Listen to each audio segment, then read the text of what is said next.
안녕하세요. 저는 지금 고3, 중1 두 아이를 혼자 키우고 있어요. 매번 여기 사연을 들으면서 같이 화도 내고 답답해 하기도 하고 응원도 하고 그랬는데 오늘은 제가 여러분께 위로도 듣고 조언을 듣고 싶어서 이렇게 사연을 보내요. 저는 남편과 2년 전에 이혼했어요. 처음에 이혼을 결심할 때는 정말 막막하고 잘 살 수 있을까 하는 걱정이 많았어요. 사실 여자 혼자 두 아이를 키운다는 건 쉬운 일이 아니잖아요. 하지만 아이들의 적극적인 지지와 도움 덕분에 이혼을 결심하고 지금은 우리 세 명이 똘똘 뭉쳐서 전보다 더 행복하게 살고 있어요. 이혼이라는 것이 좋은 이야기는 아니지만 그래도 용기를 내어 저의 이혼 이야기를 한번 해볼까 해요. 저와 남편은 결혼하고 나서 원래 살던 곳이 아닌 다른 지역으로 이사를 하고 바로 아이를 가졌어요.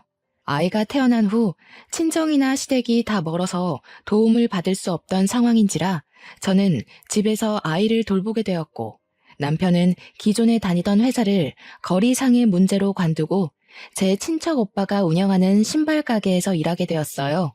친척 오빠는 제게는 친절하고 재밌는 사람이었지만 일할 때는 아주 엄하고 예민한 사람이었어요. 그래도 남편에게는 알게 모르게 보너스를 많이 챙겨주기도 하고 아이가 갑자기 많이 아프거나 급한 일이 생기면 편의를 많이 봐주기도 했어요. 그러나 남편은 친척 오빠의 운영 방식에 불만이 많았어요. 하지만 둘째 아들이 아직 어리고 앞으로 애들 앞으로 나갈 돈이 한창이니 어쩔 수 없이 참고 꽤 오랫동안 일하다가 도무지 힘들어서 못 해먹겠다며 친척 오빠와 한바탕 크게 싸우고 관두었어요. 그 후 남편은 자신의 친척이 운영하는 공장의 공장장으로 들어가야겠으니 당시 살고 있던 서울에서 경기도로 이사를 하자고 하더라고요. 그 당시 큰딸이 중3이었고 둘째 아들은 초등학교 4학년이었어요. 멀리 이사를 하다 보니 아이들도 전학을 가야만 했는데 저는 큰딸이 걱정되더라고요. 사실 큰딸이 조금 소심하고 조용조용한 성격이거든요. 그래서 친구도 두루두루 사귀지 못하고 한 친구만 깊게 사귀는 편이에요. 이런 성격의 아이가 이미 무리가 다 지어질 대로 지어졌을 중3 때 전학을 가면 과연 잘 적응할 수 있을지 걱정이 되더라고요. 그래서 남편에게 차라리 1년만 더 있다가 큰딸의 고등학교 입학과 동시에 이사를 하자고 했어요. 그런데 친척의 공장에서는 지금 사람이 없으니 남편에게 빨리 오라고 했었나 봐요. 그래서 어쩔 수 없이 남편은 경기도 친척의 집에서 살고 저와 아이들은 서울에서 살다가 1년 뒤에 경기도로 이사하기로 했어요. 그런데 남편이 경기도의 친척 집에서 출퇴근한 지 일주일이 지나자 눈치 보인다고 차라리 빨리 이사를 오라고 하는 거예요. 그때가 4월이었어요. 이제 학교에서는 단짝이 생기고 노는 무리가 형성되었을 시기인데 전학을 가자니 아이들이 너무 걱정되었어요. 요새 뉴스에서 보면 학교 폭력도 이전과는 다르게 아주 심각하잖아요. 안 그래도 마음이 여린 큰딸이 혹시라도 나쁜 아이들의 표적이 되어 왕따라도 당하게 되면 어쩌나요? 그래서 아직은 아이들 때문에 지금 당장 이사는 안 될 것 같고 차라리 거기 근처에 원룸을 구해서 살라고 했어요. 그랬더니 자기 혼자는 못 살 것 같고 다달이 쓸데없는 돈을 쓰는 것이 아깝다며 일단 빨리 이사하자고 하더라고요. 하도 독촉을 하길래 어쩔 수 없이 남편이 다니는 공장 근처로 집을 알아보는데 교통편 좋고 학교도 가까운 곳에 마땅한 집이 없었어요. 그렇게 또 한 달 정도가 흘러가자 남편은 제게 나는 친척집에서 눈치 보며 사는데 왜 이렇게 집을 못 구하냐며 화를 냈죠. 그러더니 저에게 말도 없이 혼자 대출을 받고 집을 계약하고 와서는 8월에 이사하는 거로 끝냈다고 통보를 하더라고요. 저는 아무리 그래도 우리가 부부인데 제게 말도 없이 혼자서 결정한 것에 너무 화가 났어요. 일단 집을 구했다고는 하니 어떤지 확인을 해보려고 갔는데 신축 빌라라 깔끔은 하지만 앞뒤로 다 빌라 짓는다고 공사 중이고 학교도 엄청 멀었어요. 그리고 너무 외져서 여기서 정말 사람 하나 납치당해도 아무도 모르겠더라고요. 대형마트도 엄청 멀어서 가려면 버스를 타고 가야만 했어요. 저는 왜 이런 곳에 상의도 없이 대출까지 받아서 집을 구했냐고 뭐라고 했지만 남편은 제 말은 듣지도 않았고 자기는 눈치를 보면서 살고 있다며 내 생각은 어떻게 하나도 하지 않냐고 자기 입장만 구구절절 얘기하더라고요. 저는 어차피 집에 있으니 그렇다 치고 아이들의 입장은 하나도 생각하지 않은 채 자신이 힘든 것만 얘기하는데 정말 어쩜 사람이 이렇게 이기적일 수도 있나 싶더라고요. 앞뒤가 꽉 막힌 남편과 대화라는 것을 시도하자니 정말 벽에다 대고 말을 하는 것 같아 저도 그냥 말하다 말고 지쳐서 집으로 혼자 돌아왔어요. 그 뒤로 저는 서울에서 혼자 아이들을 돌보며 이사 준비를 했네요. 그렇게 시간이 흘러 8월이 되어 저와 아이들은 원치 않는 이사를 하고 짐도 어느 정도 정리하며 아이들의 전학까지 완료했어요. 그런데 서울은 고등학교가 평준화되어 입학할 때 추첨으로 입학하지만 저희가 이사한 경기도는 비평준화 지역이어서 중학교 3학년 겨울에 연합고사라는 시험을 봐서 고등학교에 입학하더라고요. 만약 연합고사를 제대로 보지 못하면 다른 지역 고등학교에 가야 했어요. 그런데 평소에는 연합고사를 잘 보지 못해도 다들 충분히 갈 수 있었지만 우리가 이사 올 당시 이 지역 중3 학생 수가 고등학교 입학 정원보다 많아 필수적으로 300명 정도는 다른 지역으로 가야만 했어요. 즉, 다른 연도와는 다르게 이번에는 연합고사를 형식적으로가 아닌 정말 제대로 잘 봐야지 원하는 고등학교에 갈 수 있는 상황이었죠. 이러한 상황에서 다른 학생들은 3월부터 준비를 해왔던 연합고사를 큰딸은 9월부터 준비를 해야 했어요. 남들보다 늦게 시작했기에 친구들을 따라잡으려면 매일 밤 늦게까지 공부를 해야만 했죠. 학교 적응하기도 힘든 와중에 학업 스트레스를 받는 큰딸을 보니까 자기만 생각하는 이기적인 남편이 정말 원망스럽더라고요. 남편이 1년만 원룸 구해서 살았으면 아이가 저렇게까지 스트레스 안 받아도 됐을 거잖아요. 이제 고작 16살밖에 되지 않은 저 체구도 작은 아이가 극심한 학업 스트레스로 잠도 못 자고 위장병까지 와서 밥도 제대로 먹지 못했어요. 저는 안쓰러워 죽겠는데 남편은 그런 딸을 위로해주지는 못할 망정 왜 그리 약해 빠졌냐고 뭐라고만 하더라고요. 보는 제가 정말 다 섭섭하고 화가 났죠. 한 번은 남편에게 여기로 이사만 오지 않았어도 큰딸이 저렇게까지 고생을 안 했을 것이라고 말했더니 남편은 그럼 나는 1년간 친척 집에서 눈치 보며 살아야 하는데 그런 건 생각하지 않냐고 제게 뭐라고 하더라고요. 남의 자식도 아니고 자기 자식이 저렇게 고생을 하는 것을 보고도 여전히 자기만 생각하는 남편을 보니 정말 저런 것도 아빠인가 싶더라고요. 그래도 어쩌겠나요. 이미 이사는 왔고 아이는 이제 서울 중학생이 아닌 경기도 중학생인 것을요. 정말 많은 걱정을 했지만 큰딸이 제 생각보다 내면이 강한 아이였는지 학교에서도 절친이 생기며 적응을 완벽하게 잘했고 이어지는 중간고사에서도 전교 10등 안에 들었어요. 그 후에도 학교 생활을 무난하게 했습니다. 연합고사도 짧은 시간 준비했음에도 좋은 성적이 나와 집 근처에 원하는 고등학교로 입학할 수 있었어요.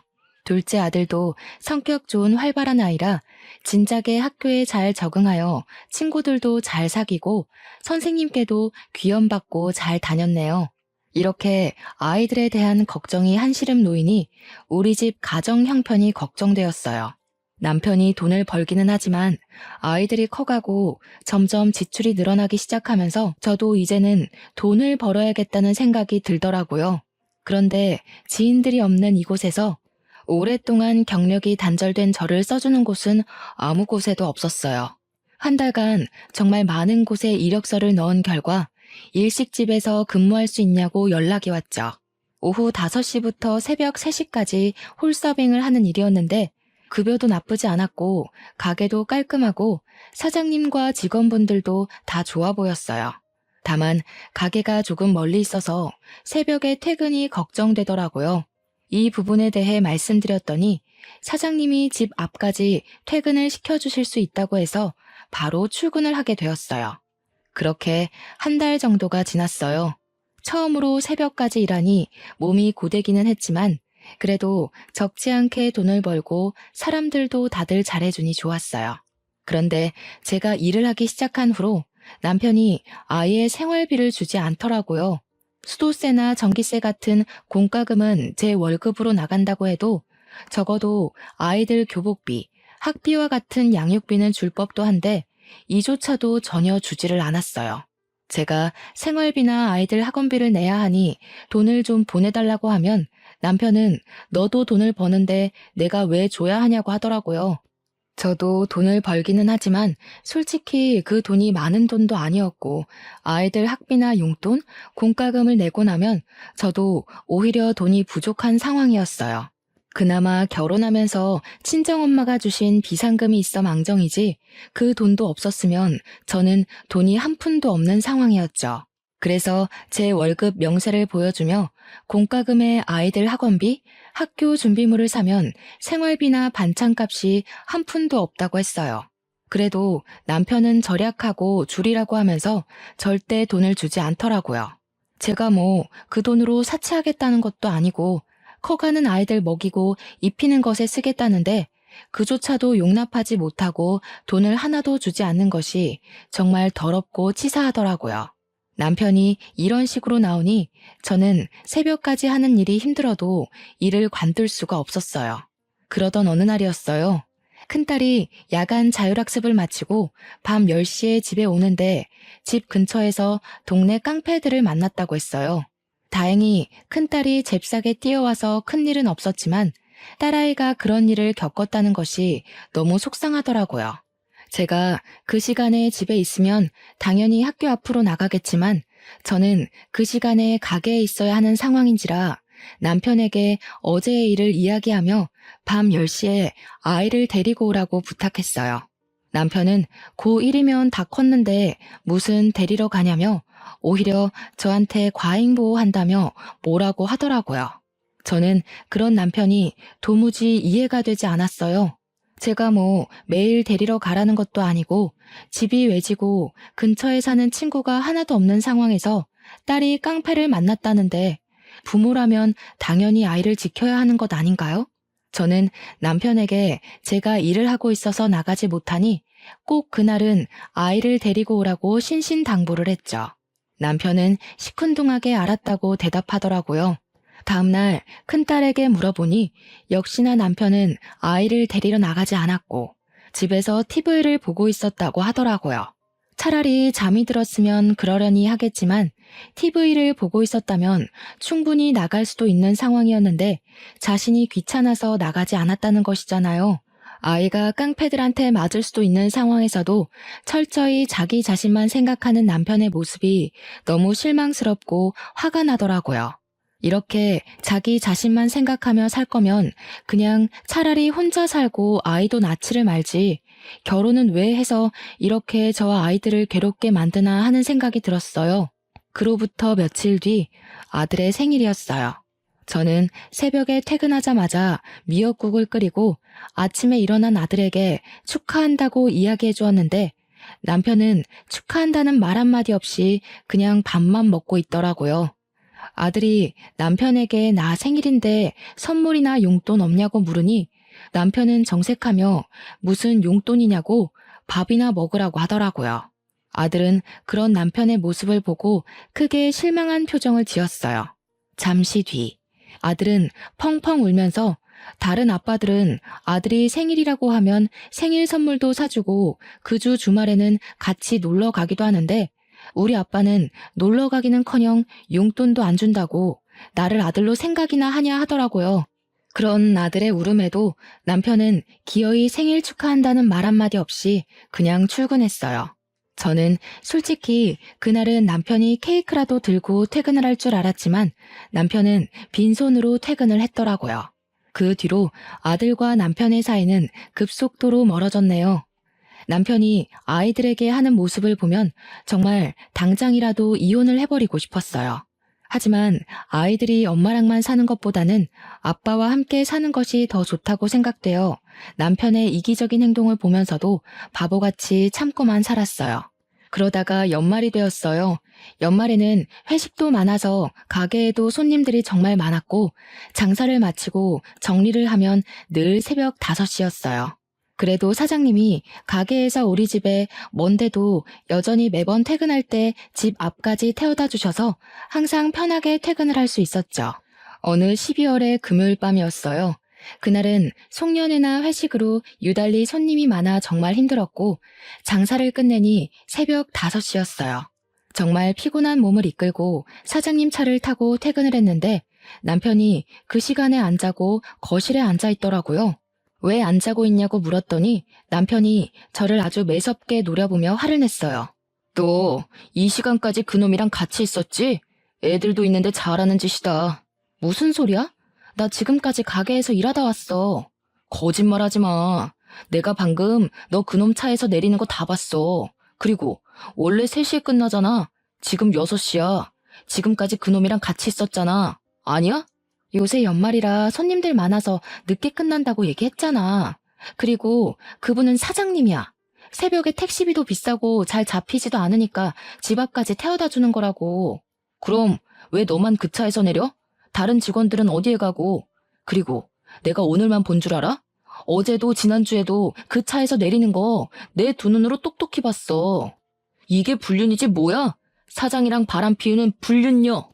일하고 오느라 피곤한 나에게 남편은 사장님과 바람 피우는 불륜녀라며 말도 안 되는 의심을 하고 소리를 지르며 화를 냈어요.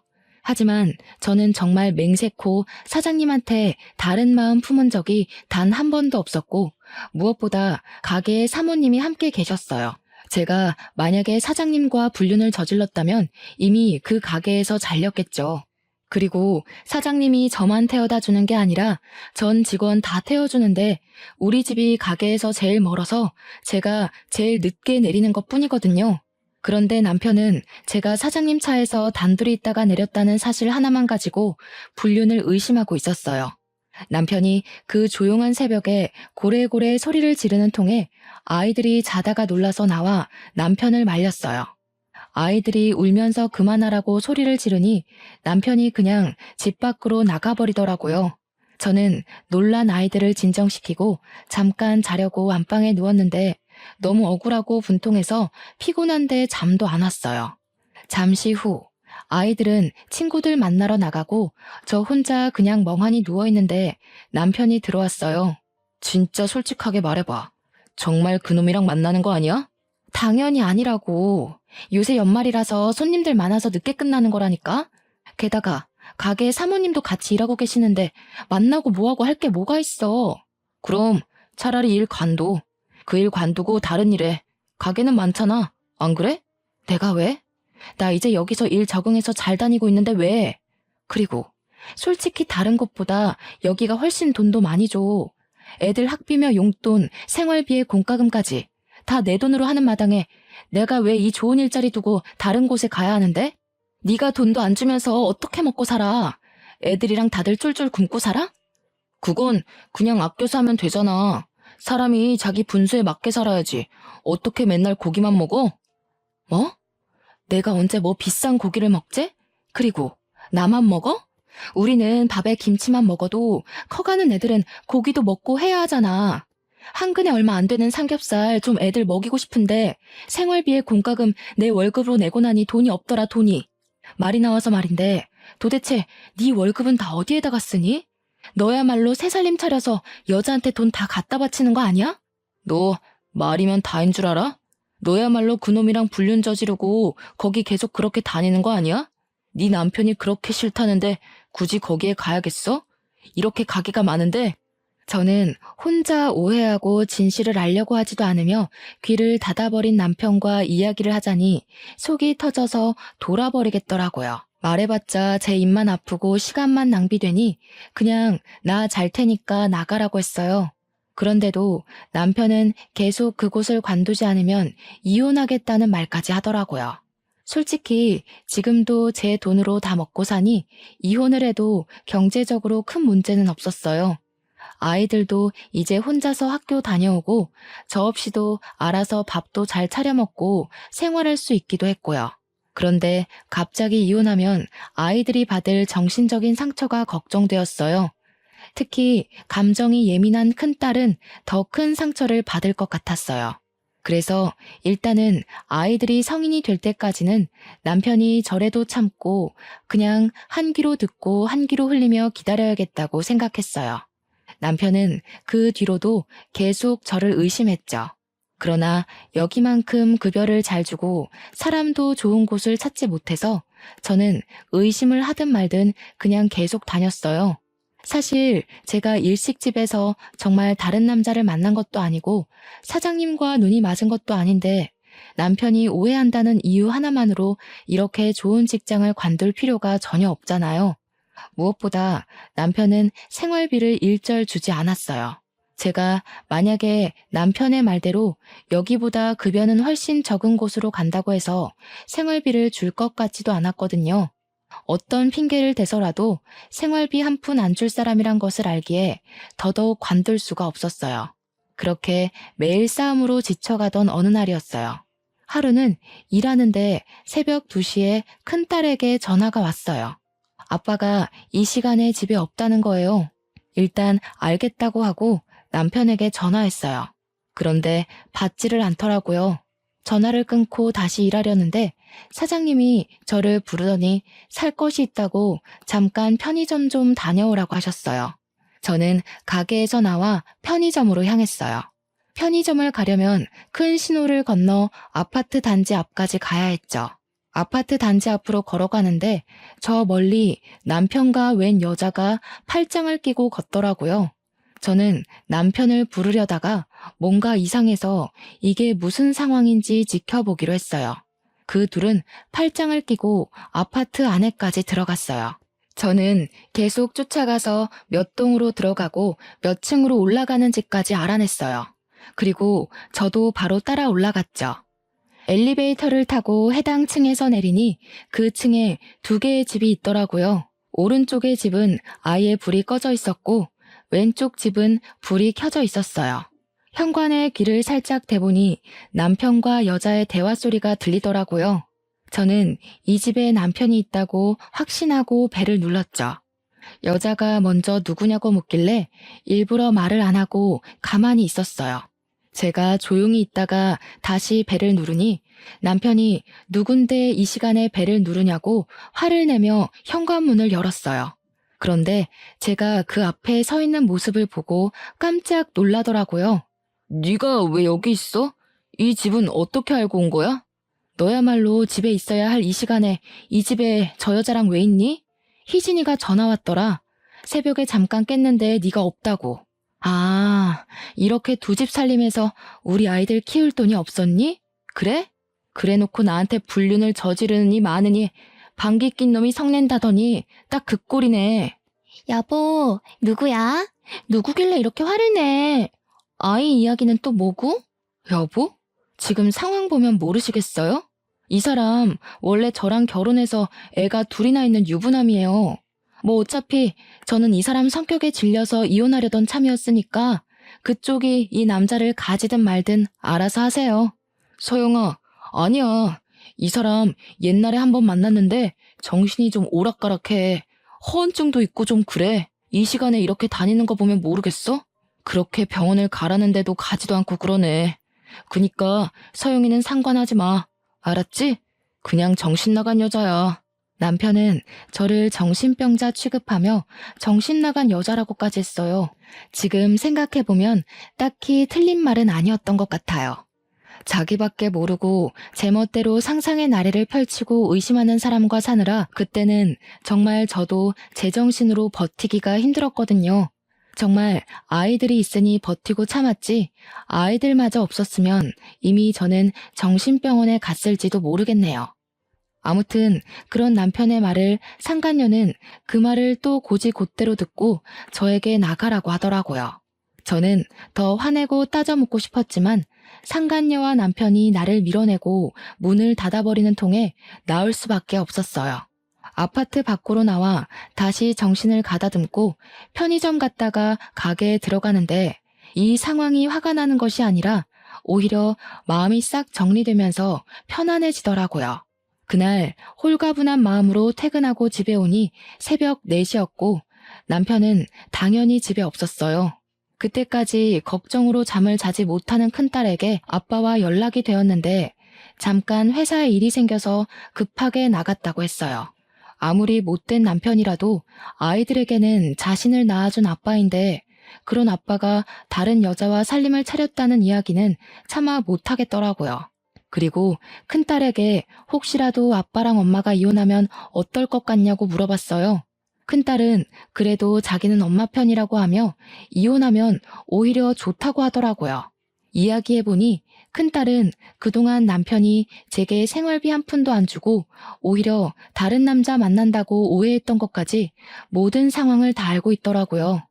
그러면서 저와 남편이 싸우는 거 보면서 불안하게 사느니 차라리 좀 힘들어도 저와 마음 편하게 사는 게 더 좋다고 말했어요. 그래도 이제 고3인데 부모의 이혼이 신경 쓰이지 않겠냐고 물으니 고3이라서 더 이혼하는 게 좋을 것 같다며 맨날 싸우는 소리 들으면서 불안한 것보다 차라리 이혼하는 편이 덜 신경 쓰일 것 같다고 말했어요. 저와 큰딸의 대화 소리에 둘째 아들도 잠에서 깼어요. 저는 아들이 일어난 김에 아들의 생각도 물어보았어요.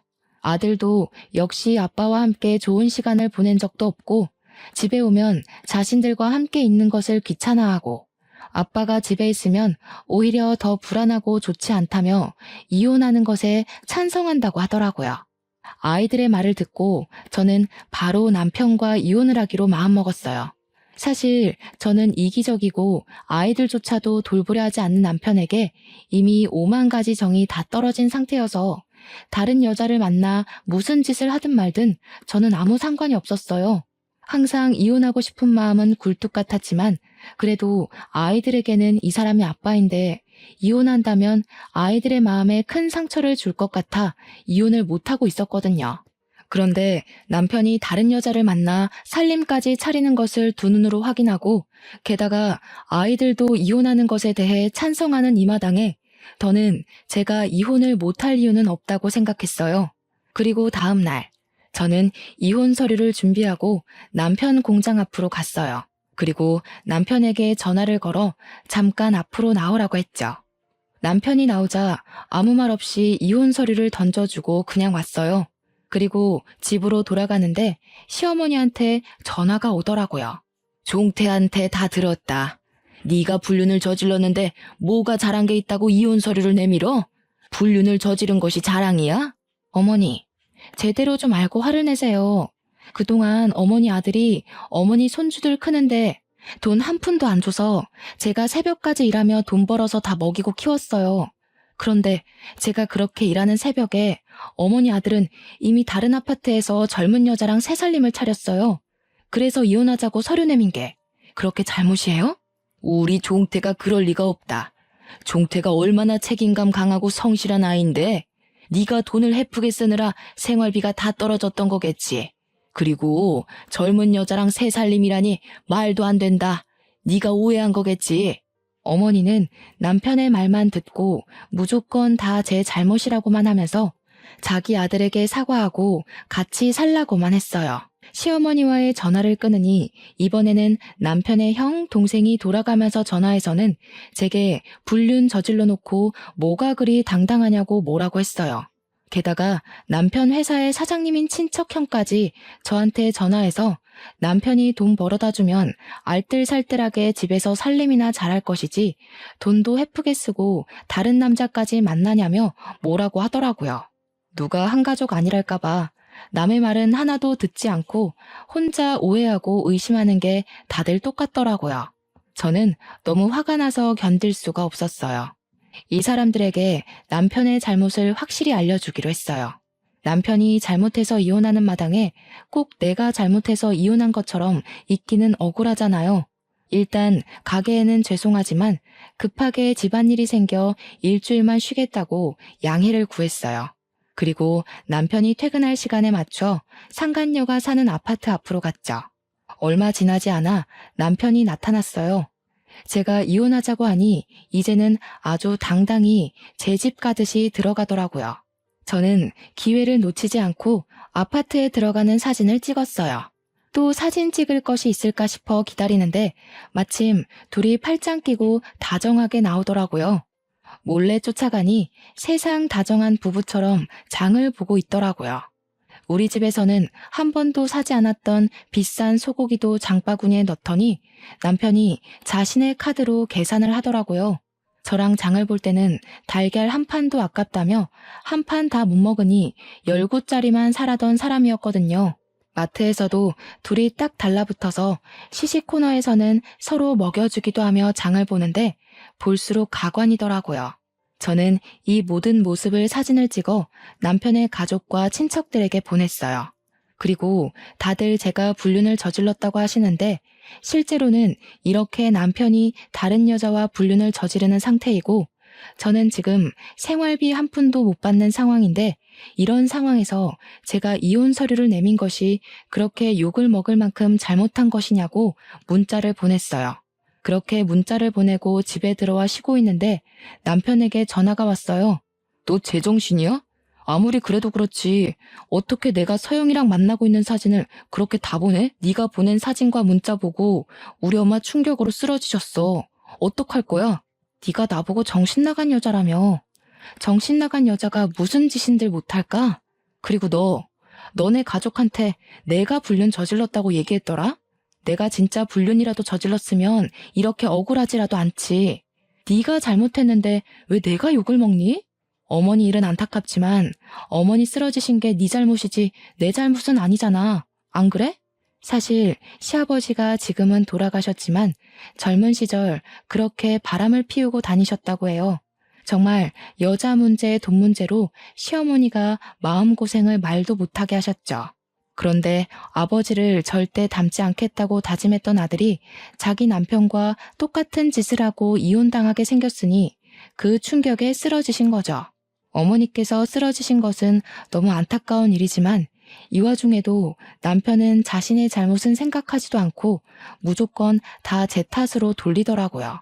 그 모습을 보니 정말 이 사람은 상종해서는 안 될 사람이라는 생각이 들었고 이런 사람을 믿고 결혼 생활을 한 저의 지나간 시간이 너무 아깝게 느껴졌어요. 지금 생각해보면 남편과 결혼할 당시 저의 눈이 단단히 삐었던 것 같아요. 그리고 다음날 시어머니가 눈을 뜨지 못하고 돌아가셨다는 소식을 들었어요. 저는 남편의 얼굴이 보기 싫어 장례식장에도 가기 싫었지만 그래도 평소에는 시어머니가 잘해주시기도 했고 마지막 길을 가시는데 찾아가지 않는 것도 예의는 아닌 것 같아 어쩔 수 없이 장례식장으로 향했어요. 그래서 장례식장 안으로 들어섰더니 어디선가 싸우는 소리가 들리더라고요. 그런데 목소리가 뭔가 익숙해서 싸우는 소리를 따라가 보니까 남편이 자신의 가족, 친척들과 어머니의 영정사진 앞에서 크게 다투고 있었어요. 가만히 들어보니 제가 어제 보낸 사진과 문자에 관한 내용을 가지고 다투고 있더라고요. 남편의 가족들과 친척들은 문자의 내용을 남편에게 보여주며 아버지가 어머니를 얼마나 힘들게 했는데 그 모습을 보고 자란 네가 어떻게 그럴 수 있냐고 다들 남편에게 한 소리를 하고 있었어요. 그 사이에서 남편은 아니라고 다들 오해하고 있다고 해명을 하고 있었죠. 그러다가 제가 장례식장 안으로 들어서니 남편이 저를 보고 화를 버럭 내며 오더라고요. 네가 여기에 왜 와? 다른 사람들한테는 다 보내도 우리 엄마한테는 보내지 말았어야지. 네가 우리 엄마를 죽인 거야. 네가. 불륜이나 저지른 주제에 잘도 돌아다닌다. 그놈의 불륜. 막말로 내가 사장님이랑 불륜을 저질렀던 증거라도 있어? 내가 사장님 집에 단둘이 들어갔다거나 손이라도 잡았거나 팔짱이라도 낀 증거라도 있냐고. 자기는 서영이라는 년이랑 팔짱도 끼고 살림도 차리고 할 것 다 했으면서 너야말로 불륜을 저질러 놓고 뭘 잘했다고 행패야? 저는 어지간하면 싸우지 않으려고 했지만 아직도 자신의 잘못을 인정하지 못하고 뻔뻔하게 구는 남편의 모습에 화가 나 결국 어머니의 영정사진 앞에서 크게 화를 냈어요. 저와 남편의 말다툼이 점점 심해지자 모든 친척이 와서 말렸어요. 저도 어머니께서 돌아가신 마당에 이렇게 싸우는 것은 아닌 것 같아서 그만하고 어머니께 인사만 드리고 바로 돌아왔네요. 그리고 장례가 마친 후 우리는 바로 이혼을 진행했어요. 이혼하기까지 남편의 잘못이 매우 컸기에 저는 위자료를 받고 비교적 빨리 이혼을 할 수 있었어요. 집은 남편 명의였으니 저와 아이들은 살던 집에서 나와 학교 근처에 새로운 집을 구했어요. 집이 작아져서 아이들이 실망할까 걱정했지만 다행히도 아이들은 학교가 가까워서 좋다고 말했어요. 이렇게 저와 두 아이는 이사를 하고 나서는 한 번도 큰 소리 내지 않고 우리끼리 알콩달콩 재밌게 살았어요. 경제적으로 넉넉하지 못하고 저도 일하는 것이 힘들기는 했지만 그래도 의심하는 남편이 없이 마음 편하게 지낼 수 있으니 너무 좋더라고요. 그렇게 한 달 정도가 지났어요. 갑자기 전 남편에게 전화가 왔어요. 저는 받기 싫었지만 이 인간이 무슨 이야기를 하려고 하나 궁금해서 받아봤더니 잠깐 일이 있다고 만나자는 거예요. 저는 당연히 싫다고 하고 그냥 끊어버렸죠. 그러고 나서 집에서 쉬고 있는데 누가 문을 똑똑 두드리더라고요.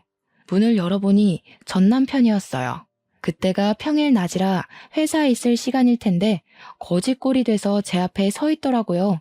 제게 잠깐 집에 들어가도 되냐길래 저는 너랑 편하게 앉아서 말할 사이냐며 얼굴만 봐도 구역질나니까 그냥 여기 서서 이야기하라고 했어요.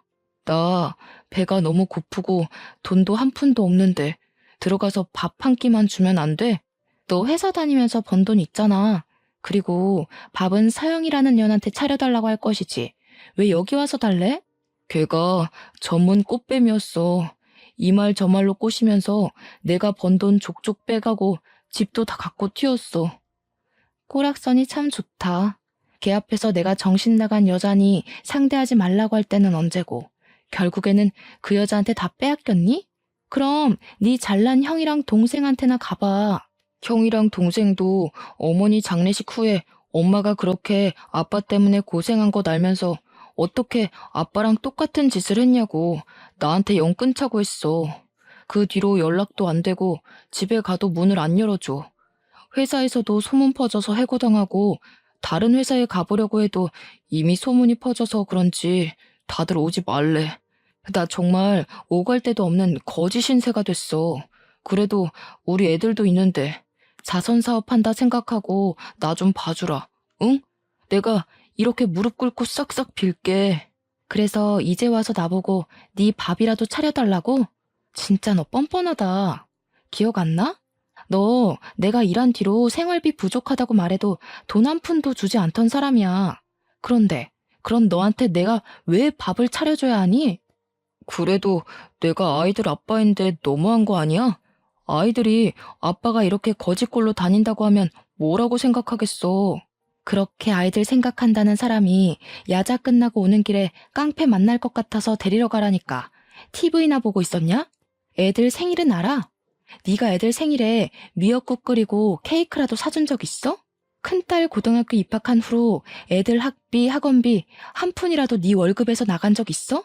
우리 애들은 널 아빠로 생각하지 않아. 그니까 말도 안 되는 소리 짓거리지 말고 당장 꺼져. 지금 안 가면 경찰 부를 거야.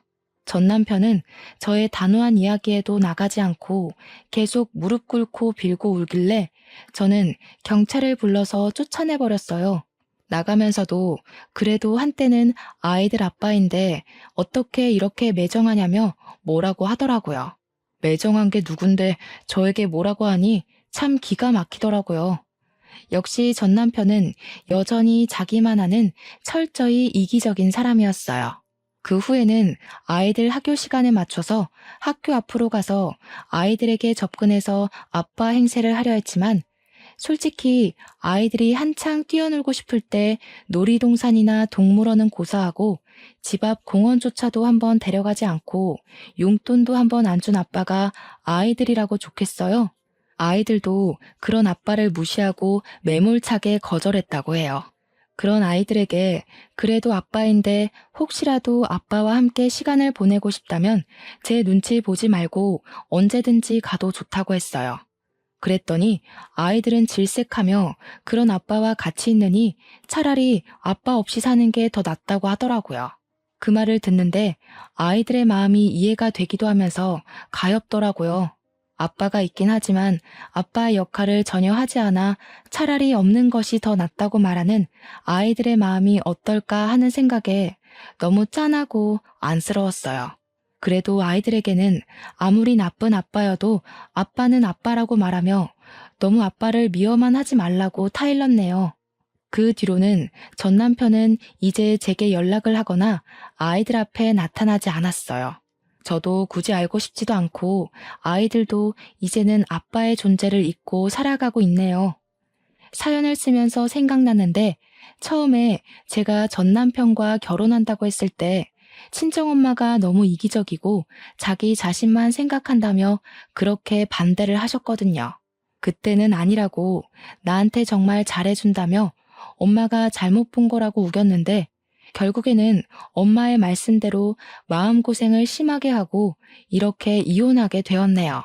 전 남편으로 인해 한창 힘들 때는 엄마의 말을 듣고 그대 결혼을 하지 말았어야 했다는 생각을 하기도 했어요. 하지만 한편으로는 전 남편과 결혼해서 누구보다도 야무지고 속이 꽉 찬 두 아이를 만났으니 그래도 결혼을 통해 제 인생의 가장 큰 보물을 얻었다는 생각도 드네요.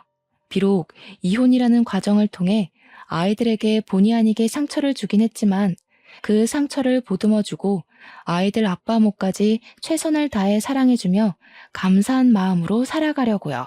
부디 저의 딸은 저와 같은 상황들을 겪지 않고 마음 잘 맞고 이야기 잘 들어주는 좋은 남편 만나 평생 행복하게 살면 좋겠네요.